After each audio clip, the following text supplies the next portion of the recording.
The Montana sky was turning that deep purple color it gets just before dark when Tom spotted something that made him slow down his old pickup truck.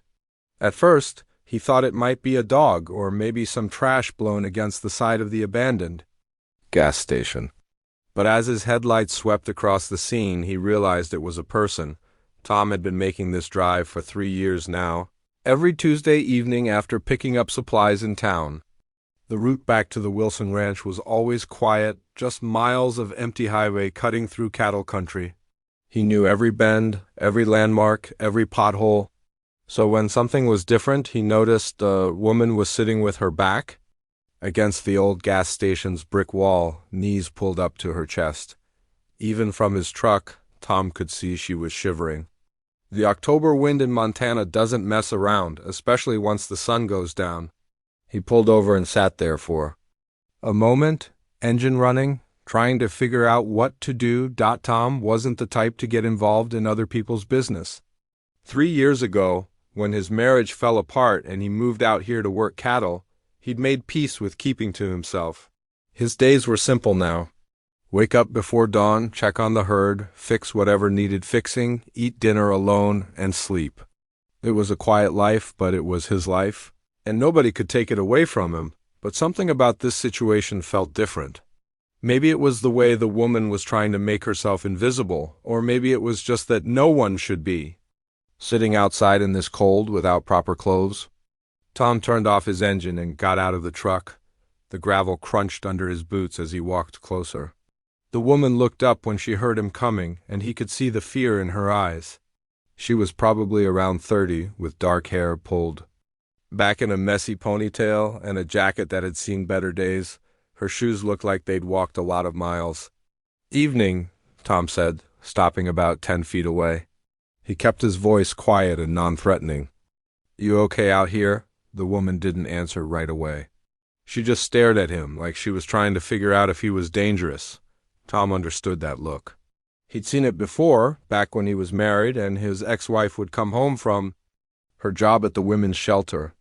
She'd told him stories about the women who came there, how they'd learned to be careful around strangers, especially men. "I'm fine," the woman finally said, but her voice was shaky from the cold. Tom nodded and looked around. The old gas station had been closed for maybe 10 years. The windows were boarded up, and weeds grew through cracks in the concrete. There was nothing here except highway and empty land stretching in every direction. "This place has been closed for a long time," Tom said. "Nearest town is about 15 miles that way." He pointed down the highway toward the direction he'd come from. "Nothing but ranch land the other way for about 50 miles. The woman hugged her knees tighter. Tom could see she was trying not to cry. "Look," he said, "I don't know your story, and you don't have to tell me anything. But it's getting cold out here, and there's a diner in town that stays open late. They've got good coffee and warm food. I could give you a ride if you want." "I don't have any money," she said quietly. "Didn't ask if you did," Tom replied. "Coffee's only $2 anyway." The woman studied his face for a long moment. Tom stayed where he was, not moving closer, just waiting. He'd learned a thing or two about patience working with spooked cattle. Sometimes you just had to stand still and let them decide you weren't a threat. "Why would you help someone you don't even know?" she asked. Tom thought about that. It was a fair question. "Guess I figure we're all just trying to get by," he said. "Sometimes people need a little help. Sometimes people can give a little help. Tonight, I can give some, and it looks like you might need some." The wind picked up, and the woman shivered harder. Tom could see her thinking it over, weighing her options. He pulled his phone out of his pocket and held it out to her. "If it makes you feel safer, you can call someone and tell them you're getting a ride from Tom Mitchell. I live and work at the Wilson Ranch. Been there 3 years. You can look it up." The woman stared at the phone. "I don't have anyone to call," she said. Those words hit Tom harder than he expected. He put his phone back in his pocket and walked over to his truck. He opened the passenger door and turned on the interior light so she could see inside. Then he walked back to where she was sitting and crouched down so they were at eye level.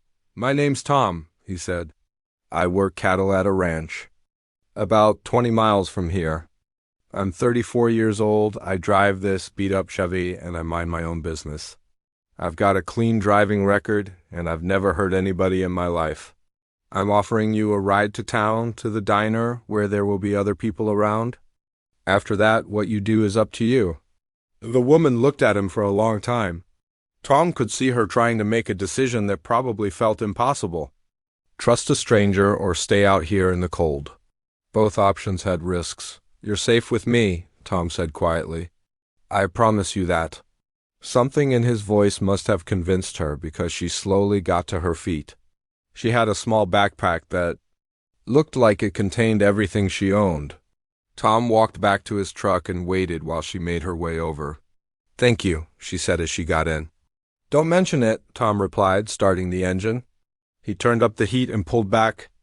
Onto the highway, they drove in silence for the first few miles. Tom could feel the tension coming off his passenger like heat from a radiator. She sat pressed against the door, probably ready to jump out if he tried anything strange. He kept his hands on the steering wheel and his eyes on the road. "What's your name?" Tom asked when they were about halfway to town. "Maya," she said after a pause. "That's a nice name. You from around here, Maya?" "No," she said. "I'm from somewhere else." Tom nodded. "Well, Maya, from somewhere else? The diner's got good pie if you're hungry. The apple pie's probably the best in 3 counties. He saw her glance at him out of the corner of his eye. "Are you always this nice to strangers?" she asked. Tom thought about it. "I don't meet many strangers out here," he said. "But I guess I try to treat people the way I'd want to be treated if I was in their shoes." When they pulled into the parking lot of the diner, Maya sat there for a moment before getting out. The warm light spilling from the windows looked welcoming after the dark highway. "Thank you," she said again as they walked toward the door. "You already said that," Tom replied with a small smile. "Besides, I was going to stop for coffee anyway." It wasn't true, but it seemed like the right thing to say. As they walked into the warmth and light of the diner, Tom couldn't help but wonder what had brought Maya to that abandoned gas station. But he also knew it wasn't his business to ask. At least not yet. Tom found himself thinking about Maya a lot over the next few days. He'd left her at the diner that night with enough money for a meal and a promise from Betty, the owner, that she could help Maya figure out what to do next. But as Tom went about his daily routine of checking cattle and mending fences, he couldn't shake the image of her sitting alone outside that abandoned gas station on Thursday morning. He decided to stop by the diner for breakfast instead of making his usual coffee at home. He told himself it was just because Betty made better pancakes than he did, but deep down he knew he was hoping to see Maya again. When he walked through the door, the little bell above it chimed like always. Betty looked up from behind the counter and gave him a knowing smile. Well, she said, wiping her hands on her apron. "Look who's decided to grace us with his presence 2 times in 1 week." Tom felt his face get warm. Betty had been running this diner for 20 years, and she had a way of seeing right through people. "Just thought I'd try those pancakes you're always bragging about," he said, sliding onto a stool at the counter. "Uh-huh," Betty said, but she was grinning. "They're good pancakes, I'll give you that. Coffee, please." As Betty poured his coffee, Tom looked around the diner. It wasn't busy this time of morning, just a couple of truckers in one booth and an elderly farmer Tom recognized from the feed store. No sign of Maya. "She's in the back," Betty said quietly, like she was reading his mind. "Who?" Betty gave him a look that said she wasn't buying his innocent act. "That girl you brought in the other night, Maya. She's been helping me out the past couple days." Tom tried to act casual. "Oh, that's good. She seemed like she needed some work." "She needed more than work," Betty said, lowering her voice. "Poor thing was sleeping in my storage room until yesterday. Didn't want to, but I insisted. Sighed she'd never taken charity before." Tom felt something tighten in his chest. "Where's she staying now?" "Still here. I set up a little cot in the back office. It's not much, but it's warm and dry." Betty paused, studying Tom's face. "She talks about you, you know. What does she say?" "Says you're a good man. Says you didn't try anything funny, didn't ask for anything in return." That means a lot to a woman who's been through what she's been through. Tom wanted to ask what Maya had been through, but he knew it wasn't his place. She seems like good people, he said instead. She works harder than any two people I've ever hired. Never complains, always early, stays late.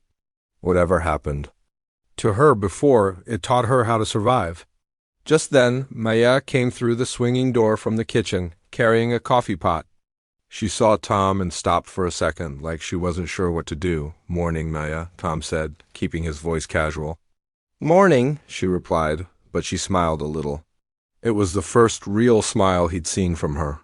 Tom here was just telling me how much he wanted to try my pancakes, Betty said with a wink. Maya moved to refill Tom's coffee cup. "Betty makes really good pancakes," she said. "And the apple pie is as good as you said it was." Tom felt pleased that she remembered. "Told you?" Over the next hour, Tom ate his breakfast and watched Maya work. She moved efficiently between the tables, remembering orders without writing them down and chatting easily with the regular customers. It was hard to believe this was the same scared woman he'd found outside the gas station just a few days ago. When he was done eating, Tom left a bigger tip than usual. Maya tried to give some of it back. "This is too much," she said. "Service was good," Tom replied. "You earned it. I just poured coffee, and you did it well."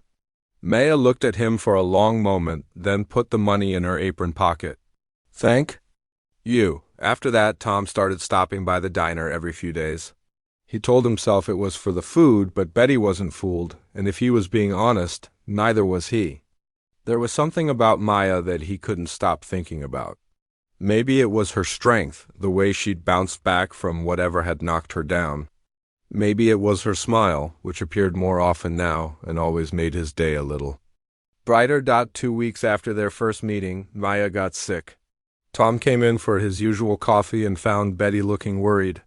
"She's got a fever," Betty said. "Been coughing all night. I keep telling her to go to the doctor, but she says she can't afford it." Tom didn't even think about it. "I'll take her." "She won't like that. She's proud." "Then don't tell her I'm paying." Betty looked at him for a long moment, then nodded. "You're a good man, Tom Mitchell." Maya was reluctant to go to the clinic, but when she started coughing so hard she could barely breathe, she finally agreed. Tom sat in the waiting room while Dr. Peterson examined her. When they came out, the doctor was writing a prescription. "Pneumonia," he told Tom quietly. "Not bad, but she needs rest and medication. Make sure she takes all the antibiotics, even if she starts feeling better." Tom nodded and walked Maya to the truck. She was quiet on the drive back to the diner, clutching the prescription bag. "How much do I owe you?" she asked when they pulled into the parking lot. "Don't worry about it." "Tom, I can't let you pay for my medical bills." "You're not letting me do anything. I already did it."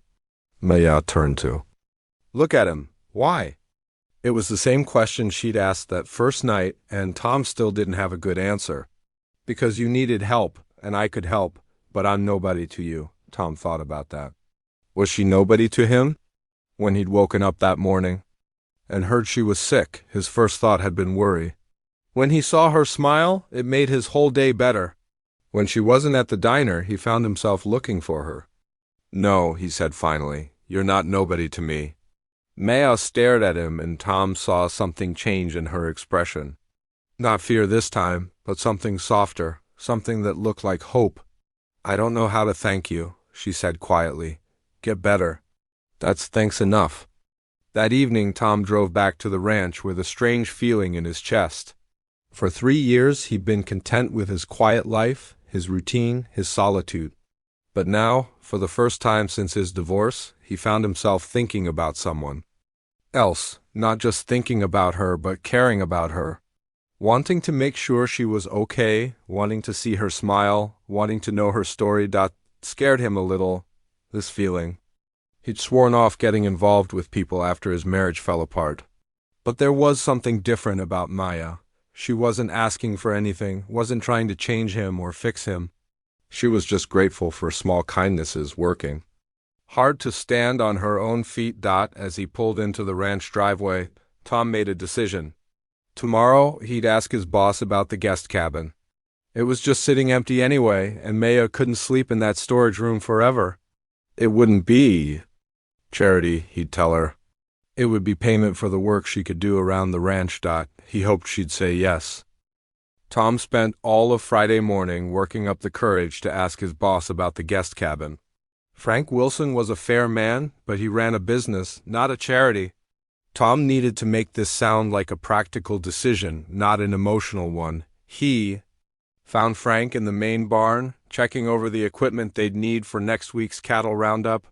Frank was in his 60s, with gray hair and hands that showed 40 years of ranch work. He'd hired Tom 3 years ago when Tom needed a fresh start, and they'd developed a good working relationship built on mutual respect. "Frank, got a minute?"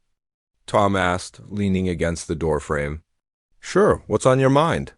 Tom took a deep breath. "You know that guest cabin that's been sitting empty since your nephew moved out?" Frank looked up from the saddle he was inspecting. "What about it?" "I know someone who might be able to help out around here in exchange for a place to stay. Someone who's good with animals and not afraid of hard work." "Someone you know from town?" "Yeah, she's been working at Betty's diner, but she's got ranch experience. Grew up on a farm." Tom hoped Maya wouldn't mind him stretching the truth a little. She'd mentioned her grandmother's farm once. Frank set down the saddle and gave Tom a long look. "She?" Tom felt his face get warm. "Yeah, but this isn't about that. She really could help out. We've got that cattle drive coming up next month, and you said yourself we could use an extra pair of hands." "Tom, I've known you for 3 years. You've never asked me for anything, not once. If you're asking now, there must be a good reason." Frank paused. "This the girl you've been visiting at the diner?" Tom shouldn't have been surprised that Frank knew. News traveled fast in a small town. "Yeah, Betty speaks highly of her. Says she's a hard worker." "She is?" Frank nodded slowly. "All right. But if she's staying on my property, I need to meet her first. And if she doesn't work out, she's gone?" "No hard feelings, but business is business." "Fair enough." That afternoon, Tom drove to the diner with butterflies in his stomach. He wasn't sure how Maya would react to his offer. She'd been working hard to stand on her own feet, and he didn't want her to think he was trying to rescue her or control her life. Maya was wiping down tables when he walked in. The lunch rush was over, and the diner was quiet except for the radio playing country music in the background.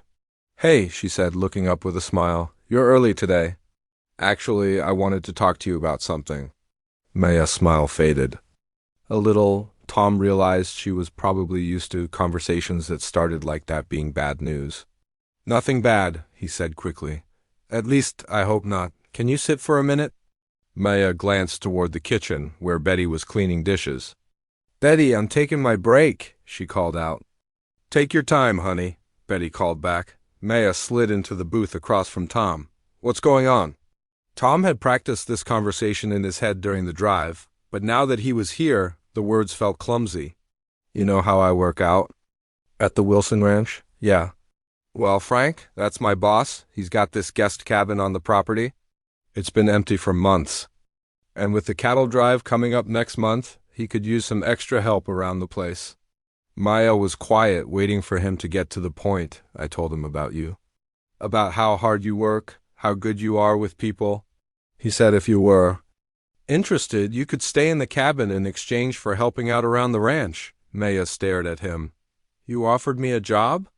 "I offered you an opportunity. There's a difference." "Tom, I can't take charity. It's not charity." "Frank doesn't give charity. If he didn't think you could do the work, he wouldn't have agreed to meet you." Maya was quiet for a long moment, staring out the window at the empty highway. "What kind of work?" "General ranch work. Feeding horses, checking on cattle, mending fences. Some of it's physical, but nothing you couldn't handle. And the cabin's got heat, running water, a small kitchen. It's nothing fancy, but it's comfortable." "Why would you do this for me?" It was a question Tom had asked himself a dozen times. "Because I think you'd be good at it. Because Frank needs help, and because—" He paused, trying to find the right words. "Because I think you deserve a chance to build something for yourself." Maya's eyes were bright, like she might cry. I don't know anything about ranching. You know how to work hard. You know how to take care of things. The rest you can learn. What if I mess up? Then you learn from it and do better next time. That's how everything works. Maya was quiet again. Tom could practically see her thinking, weighing the pros and cons. When would Frank want to meet me? She asked finally. Tomorrow, if you want.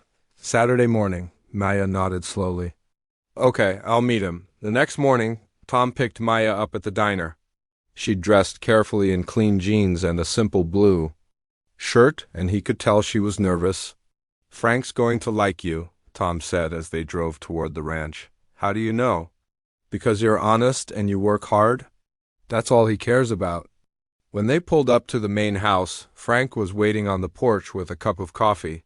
He stood up as they got out of the truck, and Tom made the introductions. Maya, this is Frank Wilson. Frank, this is Maya. Frank shook Maya's hand with a firm grip. Tom tells me you're interested in ranch work. Yes, sir. I grew up helping my grandmother on her farm in Oregon. I know it's not the same as cattle ranching, but I'm a fast learner. What kind of farm? Small operation. We had chickens, a couple of cows, some horses. I helped with feeding, cleaning stalls, basic maintenance. Frank nodded. You afraid of big animals? No, sir. I've always gotten along well with animals. Good. Come on, let me show you around. For the next hour, Frank walked Maya around the ranch, explaining the operation and asking questions. Tom followed behind, watching Maya's confidence grow as she asked intelligent questions and showed genuine interest in the work. When they got to the horse corral, one of the horses, a Mare named Bella, came right up to Maya. Bella was usually skittish around strangers, but she let Maya pet her nose without hesitation. Well, I'll be, Frank said, watching. Bella doesn't usually warm up to people that fast. Maya smiled, scratching behind Bella's ears. She's beautiful. How old is she? 8. She's one of our smartest horses, but she can be stubborn. Sometimes the smart ones are stubborn because they know what they want, Maya said. Frank looked at Tom and raised an eyebrow. Tom could tell his boss was impressed. After they'd seen the whole operation, Frank showed Maya the guest cabin. It was small but clean, with a bedroom, bathroom, kitchenette, and sitting area. There was even a small porch with a view of the mountains. It's perfect, Maya said quietly. Frank nodded. Job pays $500 a week plus room and board. You'll work 6 days, have Sundays off unless there's an emergency. You interested? Maya looked at Tom, then back at Frank. Yes, sir. I'm very interested. Good, you can start Monday. As they drove back to town, Maya was quiet. When they pulled up to the diner, she turned to Tom. Thank you, she said. I know you made this happen. You made it happen. Frank wouldn't have hired you if he didn't think you could do the job. Maya smiled. I won't let you down. You won't let yourself down. That's what matters. For the first time since he'd known her, Maya looked truly hopeful about the future. Maya had been working at the ranch for 6 months when her past finally caught up with her. She'd started to believe that maybe, just maybe, she could have a normal life. She'd gotten good at her job. Frank trusted her with important tasks, and she'd even started to think of the little cabin as home. Most importantly, she and Tom had grown closer, sharing quiet conversations. During evening chores and stolen moments that felt like something special was building between them. It was a Tuesday morning in late April when everything changed. Maya was in the barn, getting ready to feed the horses, when she heard a car pull up to the main house. Visitors weren't unusual, but something about the sound of this car made her stomach clench with worry. She couldn't explain it, but after years of looking over her shoulder, she'd developed an instinct for danger. She heard voices outside, one of them Frank's calm drawl, and another that made her blood run cold. A voice she'd hoped never to hear. Again, I'm looking for a woman named Maya Rodriguez, the voice said. About 30 years old, dark hair. I heard she might be working around here. Maya's hands started shaking. She set down the bucket of feed and pressed herself against the barn wall, trying to think. How had he found her? She'd been so careful, never using social media, never giving anyone her real last name except Frank for the paperwork. "Can't say I know anyone by that name," Frank replied. Maya could hear the suspicion in his voice. Frank was protective of his people. "Are you sure I'm her boyfriend? We had a fight and she ran off. I just want to talk to her, work things out." Maya felt sick. David always called himself her boyfriend when he talked to other people, like they were just a couple having normal relationship problems. He never mentioned the bruises, the threats, the way he'd isolated her from everyone she cared about. I said, "Don't know anyone by that name," Frank repeated, his voice getting harder. Maya heard footsteps on the gravel, getting closer to the barn. She looked around frantically for another way out, but there was only one door. She was trapped. That's when Tom appeared in the doorway. He took one look at her face and immediately understood something was very wrong. "Maya, what's going on?" he asked quietly. Before she could answer, David's voice came from right outside. Maya, I know you're in there. Come on out, baby. Let's talk." Tom's expression changed completely. Without a word, he stepped in front of Maya, putting himself between her and the door. "Stay behind me," he said softly. David appeared in the doorway, and Maya's worst fears were confirmed. He looked exactly the same as the day she'd run away 18 months ago. Tall, good-looking in a way that fooled people, with that smile that never reached his eyes. He was wearing expensive clothes and driving what looked like a new car. Success looked good on him, which somehow made everything worse. "There you are," David said, like he'd found a lost dog. "I've been looking everywhere for you." "She doesn't want to see you," Tom said. His voice was calm, but Maya could see the tension in his shoulders. David looked Tom up and down, taking in his work clothes and dusty boots. "And who are you supposed to be, her new boyfriend?" "I'm someone who thinks you should leave." David laughed, but it wasn't a friendly sound. "Maya, tell your friend here that this is between you and me. We need to talk." Maya wanted to speak, wanted to tell David to go away and never come back, but her voice was stuck in her throat. All those months of healing, of learning to feel safe again, seemed to disappear in an instant. "She doesn't have anything to say to you," Tom said. "Actually, she has a lot to say to me, don't you, Maya? About the money you took from my account when you left. About the car you abandoned in Seattle. About how you just disappeared without a word." "She doesn't owe you anything," Tom replied. David's smile got nastier. "You don't know her like I do, Cowboy. You don't know what she's capable of."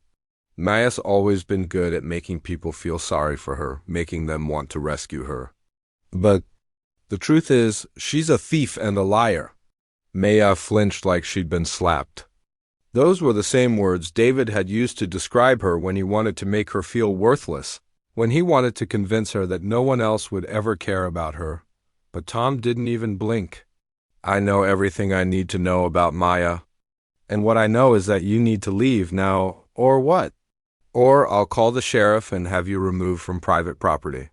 David's expression darkened. "You think you're some kind of hero? You think you can just take what's mine? Maya's not yours. She's not anyone's. She's her own person, and she's made it clear she doesn't want you here." That's when Frank appeared in the doorway behind David. Maya hadn't heard him approach, but there he was, and he didn't look happy. "Problem here?" Frank asked. David spun around, and Maya saw him quickly put his fake smile back on. "No problem. Just trying to talk to my girlfriend." "Well, you've talked," Frank said, "and now you can leave. Look, I understand you're trying to protect her, but you don't know the whole story. Maya's got some problems and she needs help. Professional help. I'm just trying to get her the treatment she needs." Maya felt like she might throw up. David was using all his old tricks, making her sound crazy, making himself sound like the concerned boyfriend. It had worked before with her friends, her family, anyone who might have helped her, but Frank just crossed his arms. "The only problem I see is you not leaving when you've been asked to leave. I'm not going anywhere without Maya." "Yes, you are." This came from Tom, who stepped forward. "You're going to get in your car and drive away. If you come back, we'll have the sheriff waiting for you." David looked back and forth between Tom and Frank, and Maya could see him calculating. Two against one, and both of them looked like they meant business. This isn't over, Maya, David said, looking past Tom to where she stood. You know you can't hide forever. You know you need me? No, she doesn't, Tom said firmly. And if I see you around here again, or if I hear you've been bothering Maya anywhere else, you and I are going to have a different kind of conversation. David stared at Tom for a long moment, then laughed. Tough guy, huh? We'll see how tough you are when you figure out what she really is. He turned and walked away, but not before giving Maya one last look that promised this wasn't over. After his car disappeared down the road, Maya finally broke down. All the fear and shame she'd been holding in came pouring out, and she couldn't. Stop shaking. Tom wrapped his arms around her and held her while she cried. It's okay, he whispered. He's gone. You're safe. He found me, Maya sobbed. I thought I was finally free, but he found me, and we sent him away, Frank said gently. That man's not welcome here, and he knows it. You don't understand, Maya said. David doesn't give up. He'll be back, or he'll find another way to get to me. He always does. Tom pulled back to look at her face. Then we'll be ready for him. You're not alone in this anymore, Maya. You've got people who care about you, people who will stand with you. Maya wanted to believe him, but she'd learned not to hope for too much. David had found her once. He could find her again. And next time, he might not be alone. As they walked back toward the house, Maya couldn't shake the feeling that everything was about to change again. 2 years had passed since David's visit to the ranch, and Maya still sometimes woke up expecting to find him standing at her door. But as the days turned into months, and the months into seasons, those nightmares came less often. She'd learned to trust in the safety Tom and Frank had helped build around her. The ranch had become more than just a place to work. It was home. Maya had proven herself not just capable, but essential. Frank had promoted her to assistant manager, and she now handled scheduling, payroll, and training new workers. The scared woman who'd once hidden in a barn was now someone people looked up to for guidance. On this particular morning in late spring, Maya was in the main office updating the books when Tom knocked on the door frame. Got a minute? He asked. Maya looked up from her computer and smiled. Over the past 2 years, she and Tom had grown close in a way that felt natural and safe. They'd taken things slow, building their relationship on the foundation of friendship and trust they'd established. There were no grand gestures or dramatic declarations, just two people who'd found something real together. Always have time for you, she said. What's up? Tom looked nervous, which was unusual for him. He was holding something behind his back, and Maya could see he was trying to work up the courage to say something. Tom? You're making me worried. He took a deep breath and pulled out a small velvet box. I know this might seem sudden, but it doesn't feel sudden to me. Feels like something that's been building for a long time. Maya's heart started beating faster. Tom ... Let me say this before I lose my nerve, he said, dropping to one knee right there in the office. Maya, 2 years ago you taught me that sometimes the best things come when you're not looking for them. You taught me that love doesn't have to be complicated or dramatic.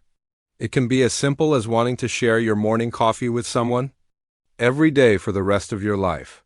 Maya felt tears starting in her eyes. You saved yourself, Tom continued.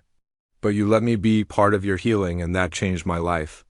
I want to keep being part of your story, if you'll have me. Maya. Rodriguez, will you marry me?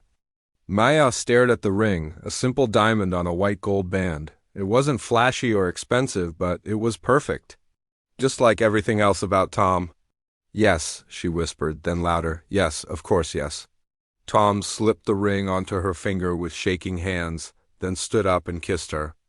It was a kiss full of promise and hope and all the quiet love they'd built together. Frank's going to be so smug, Maya said, laughing through her tears. He's been saying for months that you were going to propose. Frank knows about the ring. I asked his permission to propose on ranch property. You asked Frank's permission? He's like family to both of us? Seemed right. That evening they called Maya's family in Oregon to share the news. Maya had reconnected with her parents and siblings over the past year, slowly rebuilding the relationships David had forced her to abandon. Her mother cried happy tears over the phone, and her father insisted on speaking to Tom to welcome him to the family. "She sounds so happy," Maya's mother said when she got back on the line. "Happier than I've heard her in years." "I am happy, Mom, really happy. When's the wedding?" Maya looked at Tom and they both shrugged. "We haven't talked about that yet. Small ceremony," Tom said. "Just family and friends, maybe here at the ranch?" "I'd like that," Maya said 3 months later. On a perfect August afternoon, Maya and Tom were married in the field behind the main house. Frank walked Maya down the aisle since her father was too sick to travel. Betty from the diner made the cake, and half the town showed up to celebrate. Maya wore a simple white dress and carried wildflowers from the ranch property. Tom wore his best suit and couldn't stop smiling. When the pastor asked if they had written their own vows, they both shook their heads. "The traditional ones are fine," Maya said. "We've already said everything that matters." After the ceremony, as they danced to country music under string lights Frank had hung between the trees, Maya caught sight of the highway in the distance. Once, that road had represented escape, running away from a life that was destroying her. Now it was just a road leading to towns full of people living their own stories. "What are you thinking about?" Tom asked, following her gaze. "Just remembering the night you found me. If someone had told me then that I'd end up here, married to you, working a job I love, I would have thought they were crazy. Sometimes the best things happen when we're not expecting them. You've said that before, because it's true. I wasn't looking for love when I met you. I was just trying to help someone who needed help. But look what happened." Maya leaned her head against his shoulder. "Do you ever wonder what would have happened if you'd driven past that night? If you hadn't stopped?" Tom was quiet for a moment. "No," he said finally, "because I couldn't have driven past. It's not who I am. And you would have found your way somehow, because it's who you are? We just found our way together?" 6 months. After the wedding, Maya started volunteering at a women's shelter in the nearest city, driving there twice a week to help other women who were trying to rebuild their lives. She understood their fear, their shame, their difficulty trusting again. But she also understood their strength, even when they couldn't see it themselves. "You're different now," one of the women at the shelter told her during a group session. "When you first started coming here, you still looked like you were ready to run. Now you look settled." Maya thought about that on the drive home. Settled. It was a good word for what she felt.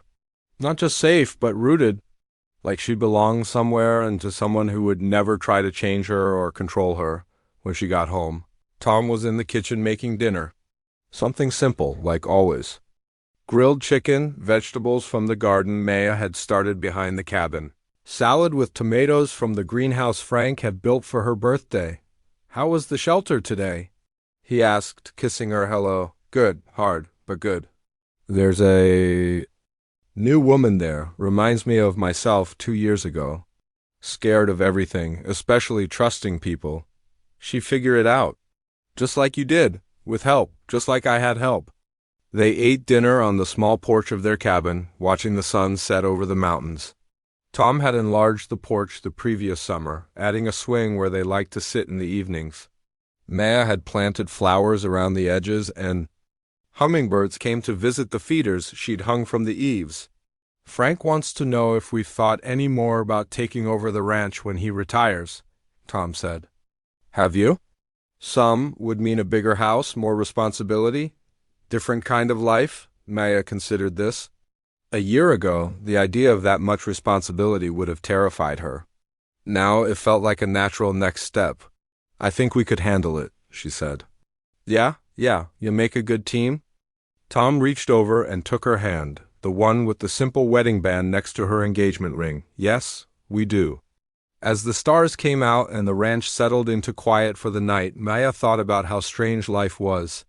How the worst thing that had ever happened to her, running away with nothing, had led to the best thing that had ever happened to her.